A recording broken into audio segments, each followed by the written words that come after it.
अस्सलाम वालेकुम। टूटे हुए सोलर पैनल के ग्लास को जोड़ने के बहुत सारे मेथड्स हैं और ये वार्निश मैं यूज़ कर रहा हूँ।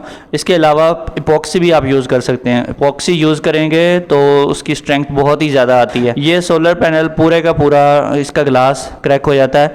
अगर एक पॉइंट के पिन पॉइंट के ऊपर भी कोई चीज़ लगे तो फिर ये पूरे का पूरा ग्लास ही टूट जाता है। ये नहीं होता कि जहाँ पे कोई पत्थर वगैरह लगा है वहीं से ब्रेकआउट होगा। तो यहाँ पे ये जो सोलर पैनल है इस पे कोई चीज़ नहीं लगी, ऐसी कोई पत्थर नहीं लगा, लेकिन ये फिर भी टूट गया।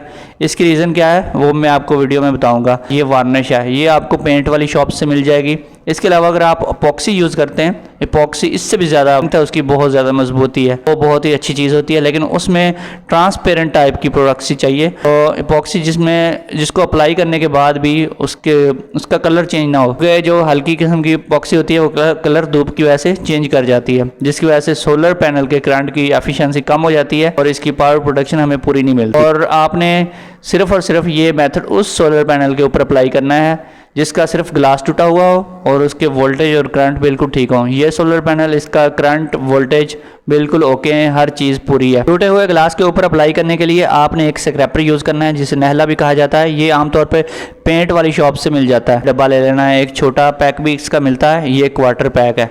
ये क्वार्टर पैक जो है ये 900 का मिला है और छोटा जो होता है वो तकरीबन 250-300 का मिल जाता है। तो अगर आपका एक सोलर पैनल है तो कोशिश करेंगे छोटा पैक आप ले लें। इसको अच्छी तरह से आपने अप्लाई करना है और इसके एक कोट की बजाय 2 से 3 कोट भी लगा सकते हैं।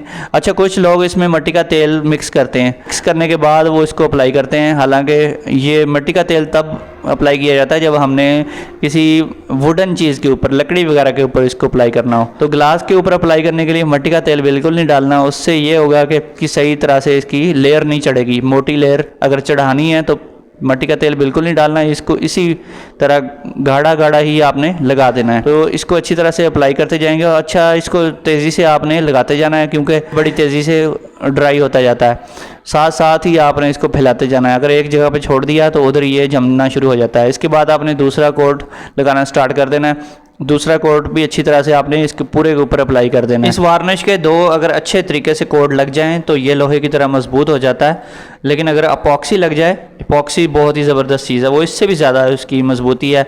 वो जैसे मैजिक होती है उसी टाइप की वो चीज़ होती है और बहुत ही ज़बरदस्त काम करती है। आजकल आंधियों की वजह से लोगों के सोलर पैनल छतों से उड़ के नीचे गिर जाते हैं और सारे के सारे ब्रेक हो जाते हैं।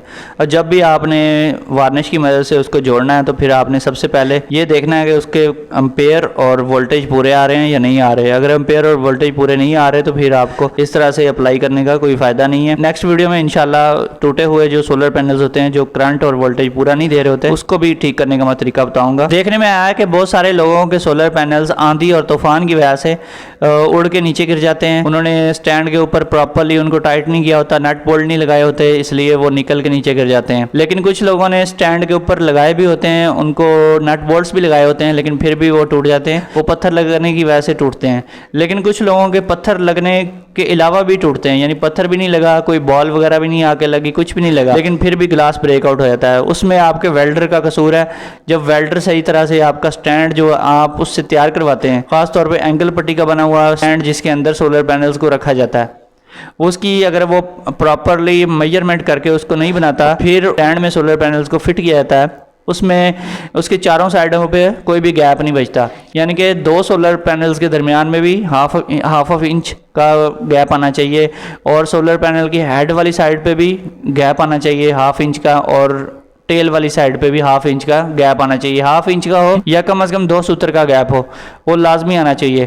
तो अगर थोड़ा सा गैप रखेंगे सोलर पैनल जो है आसानी से इजीली आप उसको उसके अंदर एडजस्ट कर सकते हैं। और अगर आपका स्टैंड सही नहीं बना, आपने सोलर पैनल जब फिट कर रहे हैं, जब आप सोलर पैनल को उसके अंदर डालते हैं, उसको फिट करते हैं, उसमें ऊपर हेड वाली साइड पे और नीचे टेल वाली साइड पे कोई गैप नहीं बचता और 2 सोलर पैनल्स के दरमियान भी कोई गैप नहीं रखा जाता। फिक्स जब आप उसको ज़बरदस्ती उसके अंदर इस तरह के टाइट अंडर साइज़ के फ्रेम में डालते हैं तो वो फिर ब्रेक हो जाता है उसका ग्लास। 3 से 4 घंटे जब धूप पड़ती है तो वो ब्रेक हो जाता है। आपने जब भी सोलर पैनल्स की फिटिंग करवानी है तो कोशिश करनी है कि इस टाइप का स्टैंड बनवाएं जिसके ऊपर नीचे और राइट और लेफ्ट चारों साइडों के ऊपर कुछ ना कुछ स्पेस बचनी चाहिए।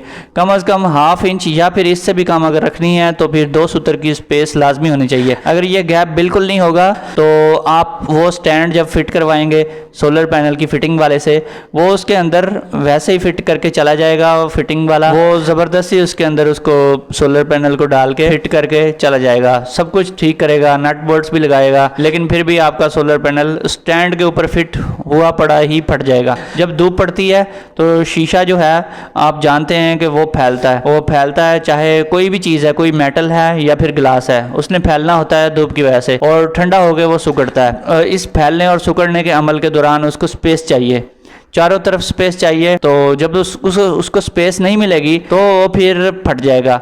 3 से 4 घंटे की धूप जब पड़ती है पहले दिन ही वो सोलर पैनल फट जाता है। तो ऐसा अक्सर देखने में आया है, बहुत ज़्यादा अनाड़ी लोग इस तरह की गलती करते हैं। तो इस तरह की गलती आपने कभी भी नहीं करनी। जब भी इस तरह का काम करना है तो इसमें गैप लाजमी रखवाएं। अगर गैप होगा तो सोलर पैनल कभी भी उसका ग्लास ब्रेकआउट नहीं होगा। दोस्तों वीडियो कैसी लगी है? वीडियो अच्छी लगी है वीडियो को लाइक एंड शेयर करें और चैनल को सब्सक्राइब कर लें। फिर मिलेंगे एक नई वीडियो के साथ। ओके, अल्लाह हाफिज़।